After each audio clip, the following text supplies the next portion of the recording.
You know Moore Park spelled backwards is crap room? Richard told me that. Why are you messing with that? I don't know, it bothers me. What's up, Airsofters? Welcome back to the Not So Round Table. As you can see, our table is still not round. And it never will be. Thank you all for commenting on last month's video with a really full comment section about your perfect or ideal squad size and what you thought the ideal squad size was. As a refresher, for those of you that may not have seen that episode, we asked you what the ideal squad size was in Airsoft. I don't think either of us or you guys are under any sort of notion that real world squad sizes have anything to do with Airsoft, or do they? That's what we wanted to determine. So, how do we want to start this off? Do we want to give opinions first? Okay, so Matt's opinion was the ideal squad size was 3. Yes. Okay, and then, so he basically wants to make a fire team minus 1 person. Well, okay, so But you said 3, no, here's the thing, you said 3 all riflemen, so you're taking out the heavy gunner out of a fire team, boom, there you go. That's true. Okay, yeah, so allow me to defend my position. So I suggested that 3 members of a, fire team was the ideal squad size. And the reason I made that argument is because most of the Airsoft that I've played through my years of playing Airsoft have been in indoor CQB style environments where a large squad would be encumbered by moving between barriers. And so 3 to me was ideal because you could have one guy pointing forward and the other 2 covering angles. One of the hardest things to do in Airsoft is to move and shoot at the same time. And having 1 or 2 guys that are able to provide crossfire makes clearing indoor CQB facilities and even CQB outdoor facilities a lot easier than trying to do it alone, and it trims the fat since 90% of the time fields don't allow full auto fire anymore. There's no need for a heavy gunner in a small squad. That's where I was coming from. Probably really wrong. That's okay. We've got comments from you guys, and let's get into George's suggestion. I was gonna say it's the ideal squad size because you only have 2 friends. That's also true. At any given time, I've only got 2 friends that will play with me. That's not true at all. That's not true at all. That's cool, man. I just wanted to throw that joke in there. But That's cool. No, you have way more than 2 friends you play Airsoft. Not that will play with me at the same time. Everybody likes to play with you, man. Not even Richard likes to play Airsoft anymore. Did Richard play Airsoft in the first place? He used to play paintball and then went into Airsoft briefly. But Lauren doesn't play. Ryan Lauren doesn't plays. even play anymore. No, Wants to hang Lauren out with still his plays. JK buddies Lauren's now. got Airsofting more we than can't you even be have this friends year. anymore, Ryan, because you'd rather hang out with the JK people. I had to twist your arm just to come guess BB weights. Wow, okay. You jerk. All right, anyway, moving on. You gave an example of your past experiences. I did. So my suggestion was 5 to 6. Yes. And it was the complete opposite of your philosophy. Well, interestingly, that's literally double. Yes. So, my standpoint is this. You brought up if you go to an indoor field. Yeah. I agree with you, actually. Your squad size, but here's the thing. You could be playing with a squad size of 6 with 2 3-man teams or whatever like that. You split up. Like, you wouldn't all 6 go to like one side and play the same way. It's true.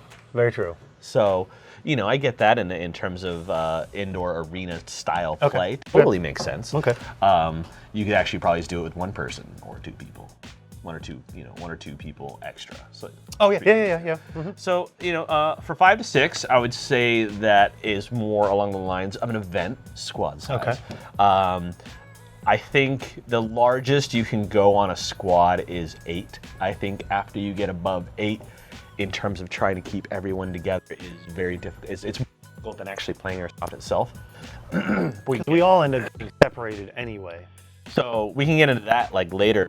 But so the reason I say 5 to 6 is so you have a team leader, medic, because usually a medic is involved as a role within the event. Sure, And but then the medic doesn't also play a role as a rifleman? Or He as can, a, oh, but okay. not necessarily going to be like the guy who goes first. Oh, fair enough. Okay, yeah. And then got you it. have a heavy gunner and 2 riflemen. And obviously your team leader is probably a rifleman as well. Right. So now the team leader in that setup is the guy communicating with command. Yes. So nobody else is communicating with command. Yes. That's why, if you're into communication, your team leader should always have 2 radios. Always. And you should never, if you're going to run squad communication, you should never be on a channel that can interfere with others. Right. So your squad should be on whatever sub-channel you need to be on, and then your team leader is the one guy that has communication with the top. Even subs, like honestly, here's my opinion is this. If you have a squad that's running internal squad communication, if you're on some form of a private frequency of some kind, however you obtain that via ham license or whatever route you go, I'm not going to talk about radios, but if you are on a standard channel, even a sub channel, you shouldn't be doing it because it bleeds. Okay. Like if you're on 12.2, 12.3 and 12.2 will bleed in at certain radios, especially especially like a wideband, like a Baofeng. It'll bleed into other channels. Huh. Or those like Motorola's are very like wide. Yeah, the talkabouts. Yeah, talkabouts are very wide band. Did not know that. So, did I ever tell you when I was a kid, I had those those little, I don't know why Kirkland keeps coming to mind, but they were like Midwest or Kenwood or one of those. They were those old square brick ones that had the pull-out antenna that would powered by 2 AAA batteries, right? So I've got 2 of these things, and they were real cheap, and I was like playing around the house. Like my sister and I both had one. We were running around, we're like radioing each other, whatever. So for whatever reason, I was in the living room, and I was tucked up against the wall in my living room and trying to communicate with my sister, and I just so happened to aim my extended antenna at the wall. Okay, and it was pointed at an outlet, and no, hold on, I didn't shock myself. I know that's where you guys think I'm going with this, but so here's what happened. I could hear a phone call through my radio. interesting.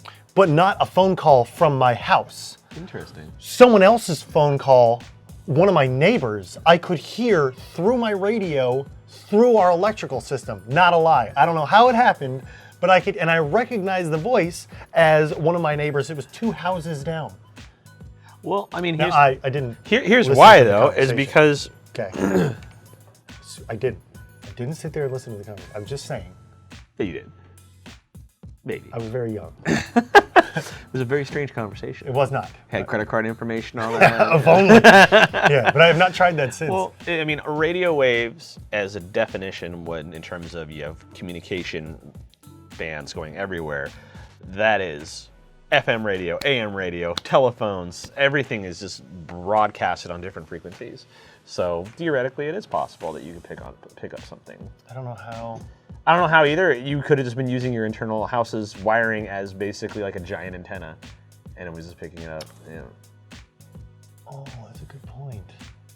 It's weird. Yeah. Sorry for sidetracking. No us. worries. Okay, no worries. so in a 5 or 6, with those dedicated roles, do you think that that's applicable to events and local fields? Or yes. Is that, okay. Yes, I would say that if you're playing outdoors, you could probably do it. It's just, I don't know. I just don't feel it's as necessary to have roles. And like if you go play at SC Village, for example, Right. let's say you go play at SC Viper, is it necessary for you to have a squad of 5 or 6 and to all go one way? And I mean, maybe. Well, and that's betting on the fact that you were able to go with 5 or 6 people.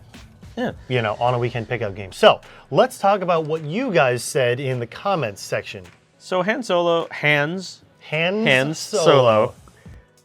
Good name. Good name. He mentioned kind of the same squad size. Squad size was 4 to 6 is plenty for most fields. And he's specifically talking about fields. Designated roles would be nice and will encourage more squad play styles instead of running individually. And that I agree with. Mm-hmm. I think that is what I like about Airsoft more than I never liked the lone wolf or like that kind of mentality. It's Airsoft. It's a team game. Winning on a team aspect or doing well on a team aspect is fun. That brings up a really good point too. Is as you can see on the wall behind us, while the majority of these rifles are M4s, there are so many different options for primary in Airsoft, and restricting yourself just to an M4 really isn't necessary, especially if you're expanding your gameplay to include squad-based tactics. You could all be running different platforms. I think that's why they pick, squad-based stuff picks up more at the events, is because of the size and scope of the event is so big and vast that it kind of makes more sense to have people. You can't.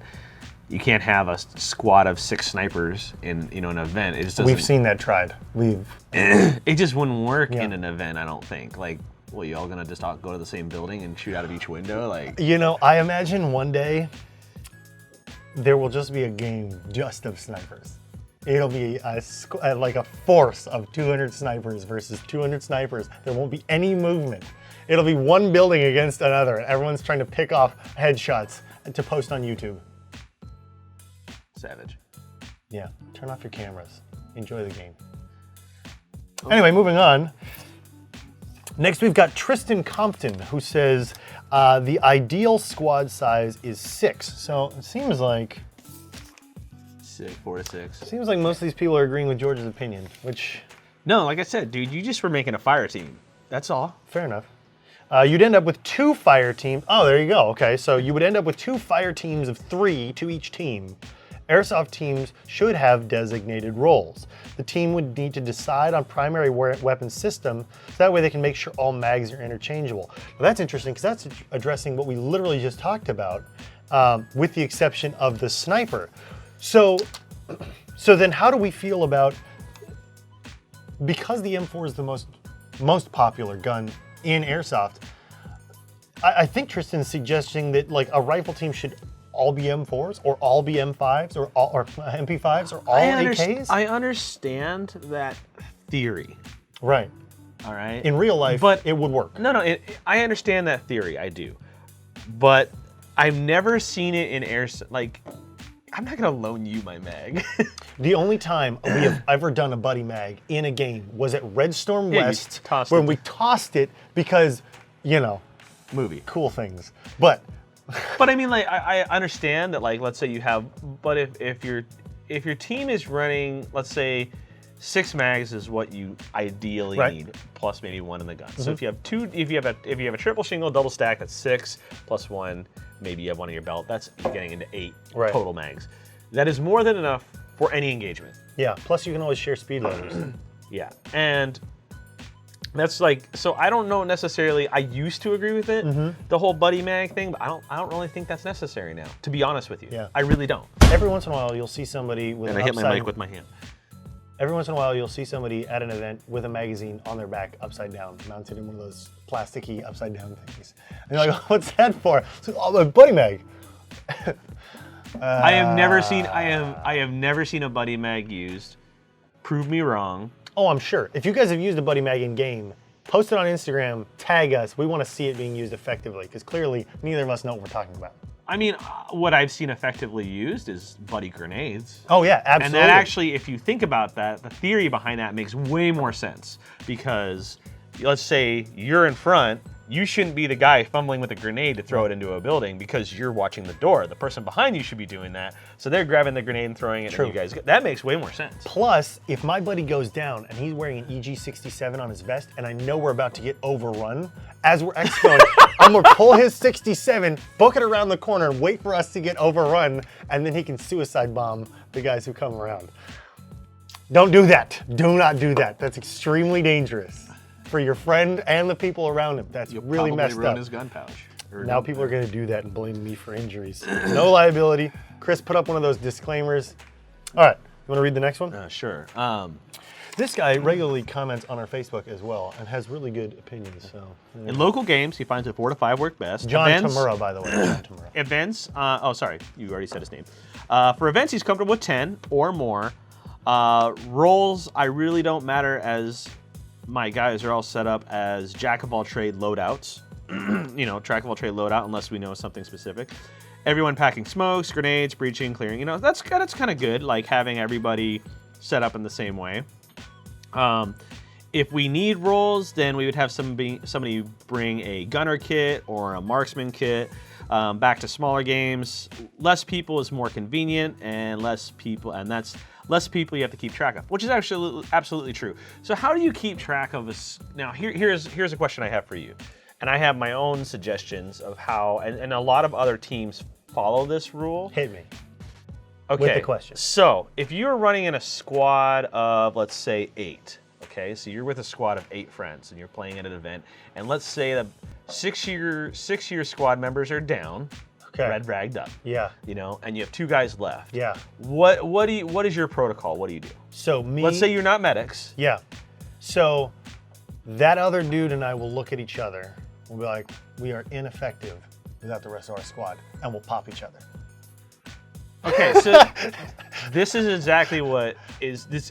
You can do it in any way, but you either A, you just all red rag out, or B, you shoot each other and then red rag out, whatever you want to do, or C, you just go and just do something glorious the last second and die anyway. And I will say that's what happens most of the time when I play with Robo, is I will die along with 4 or 5 other people, and then Robo and whoever is with Robo, like Matt Washington or someone else who can get work done, and they'll leave me, and they'll go do real work and get awesome footage, and then I'll be stuck at spawn that's on the radio asking where they are. See, that's what's frustrating then, because then you get separated, then you're trying to rejoin again. I think that is one thing that is, you know, some events used to do this where they would have it where if your squad size, you'd be eliminating squads, not people. Right. So if your squad had 6 members down, your squad is dead. Right. Meaning all 8 of you go back to regen, even if 2 are interesting. alive. So that what it did is it created a concept of you're working as a team no matter what. People aren't getting separated. Right.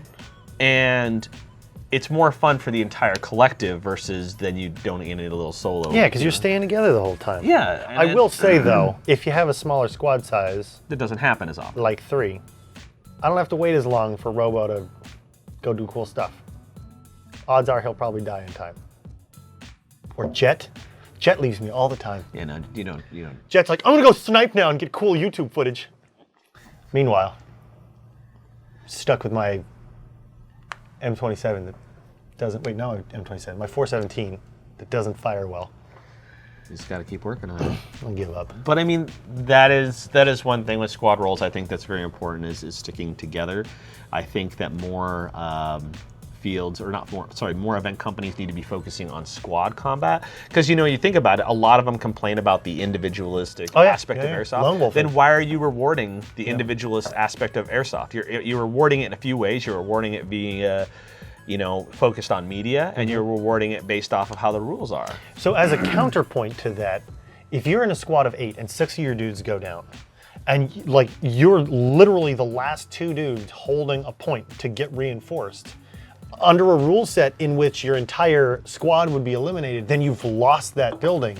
Whereas under standard rule sets, you could potentially hold out to get reinforcements. You could. So do you miss out on that when you do an entire squad wipe? So I think another solution is that what if to maybe be a bridge on that, so you would have your 6 people be eliminated and they go back to regen, but they can't regen back in until all 8 members are back. That's cool. Yeah. I like that idea. So that way, it's an example would be so what if you had 2 people holding this room, and let's just say the other team eliminated your 6 idiot friends. Your idiot friends went back to regen, and then they regen and went back to the same house. Right. Because the 2 other people were there because the other team didn't attack them. Right. I don't know if that makes sense to me. Okay. I don't know. Airsoft's Airsoft's a I weird get thing. what you're getting at. I mean, let's face it. Most of Airsoft is just sitting on a corner and keep peeking out and shooting over and over again. It's 12 dudes on one corner. It's an entire squad on a corner. Moving right along. That's like my final question or final comment from last month's episode. This is Etrix or Etrix I. Spilled some water. 1. This was probably our most in-depth response. This was a squad of 4 or 6 is perfect for milsim. Team leader, medic, sniper is a nice option. Heavy gunner and another gunman or 2. This is really right along the lines of what you were saying just a moment ago. You have a machine gunner for cover, a medic for obvious reasons, unless there are no medic rules at your event, and then Or unless there's a medic He's rule just where running everybody's a medic. yeah, and then he's just bandaging people for no reason other than to bandage them. The medic role is the most, if there's an actual role for medic, it is the most boring aspect of the game for you. I will say, at last year's Airsoft camp, when we had medics, we had some pretty hard-working young guys that were hustling up that and mountain. they can be the difference maker. And actually, that's the thing is, if there is a dedicated role for medic, they will be the difference maker for your event. Absolutely. Straight up. Okay, and then they have to literally just, they spend 99% of their time running Well, I mean, not like, shooting. even Milson West, like, being structured as a medic in Milson West sucks because you're hauling a bunch of water bottles. Oh. Like a backpack full of water bottles. Yeah, got it. Oh, that's right. Because So you actually really got to put work in. Although that's a really cool medic rule. I just wish you didn't have to carry around. Well, it's only from like mobile regenning. They're still at the Oh, I see. The regular water. And then a sniper for lookout, and the 1 or 2 gunmen to breach with the medic and the team leader. I don't know if I'd have my medic breach, but I don't know anything about Milson. All right, I think speed soft doesn't really matter because you're constantly running, so I think everyone's kind of doing their own thing. So that's interesting because that touches on the whole kind of concept of speed soft. Now, I have seen dudes do tremendous work as lone wolves in Airsoft, in speed soft. But I would argue the best teams, when watching like the Speed QB like tournaments, work together. And they may be individual, like alone within 10 feet of themselves, but the best teams are doing 2, 3, 4-man sweeps when they all are online and covering each other's angles. Mm-hmm. So even then, I think even in a speed soft atmosphere, squad size or at least squad roles are important, even if you're using the same platform. Yeah, teamwork is just important in general. You know, if you have a bunch of, I remember like at Irene once, it was like a few years back, it was like 4 guys, I was already dead, but I watched like a team breach a room and they all went the same direction and got shot from the other side. Nice. So like imagine like 4 dudes all just run into it going this way and then like somebody over here just shooting. Like no one looked left. Wow. Like what are you guys doing? Like look left. I think far more important than just squad size or squad roles is training as a group of individuals. I thought you were going to say squad competency. Well, I mean, like just like learn how to clear a room, or how to approach a hallway, or how to pass a doorway. You know, like all of those kind of tactics are useful, regardless of where you're playing Airsoft. They're all very useful. The best teams that I've, in terms of the best squads or something like that, when you see them at events, there's one aspect that separates them from everybody else, and that is if they're always ready at all times. Oh, I thought you were going to say it's their GMR backpacks. No. I'm not talking about loadouts, cry or die. But actually, no. Anyway, if a team is always ready, meaning like let's say they're on a building and everybody's watching an angle, I give a lot more respect to people who are always thinking about, okay, we're here, where are we going to next? Who's covering what? That is where I give props to.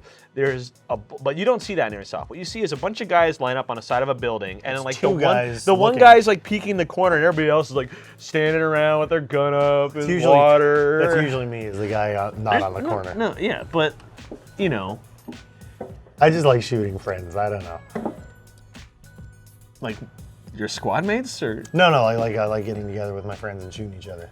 Okay. Like we do. Okay. When we have time, not in the office. Never. Yeah. Well. All right. So I hope that covered a pretty broad range. If you had one last. Sorry. No. I just thought of this. So it was talking about how snipers are part of a squad. Yes. I disagree with that. Snipers are their own squad, are they not? No, but what I'm saying is I don't think you need a sniper role in a squad. Okay. Interesting.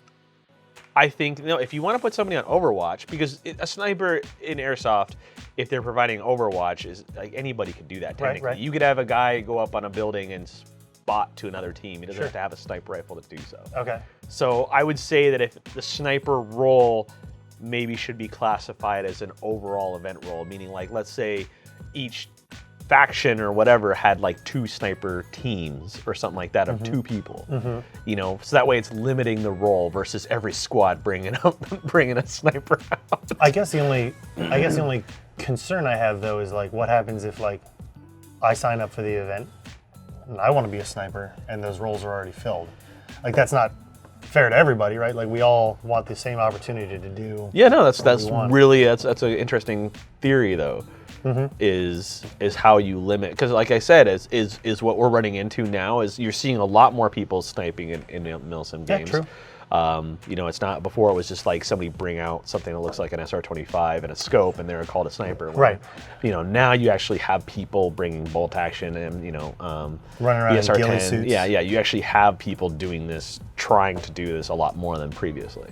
Yeah. So, I don't know, it's just interesting. That might be a conversation for another episode. All right, guys, let's talk about next month's prompt. September. You want to lay it on them? Would a standardized rule set for Airsoft improve gameplay?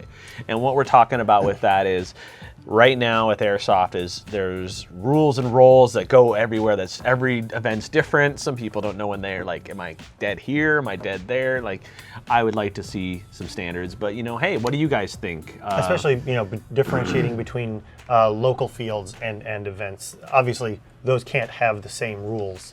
But would you like to see all indoor fields have the same rule set, all outdoor fields have the same rule set, so that you could travel to different areas and be, you know, 100% you know, guaranteed to understand the rules there? Or do you like having different rule sets? Yeah, do you need to go to every field and watch their rule video so that way you understand how to play there? Right. Well, I mean, you should watch the safety video. But Airsoft safety is the same. Is it? I mean, I've yet to see the rules be different in regards to how to safely, you know, bring your gun in a gun bag. True. All right, guys, hit that comments section with comments, questions, and concerns regarding the topic of whether you think a standardized rule set would improve Airsoft gameplay.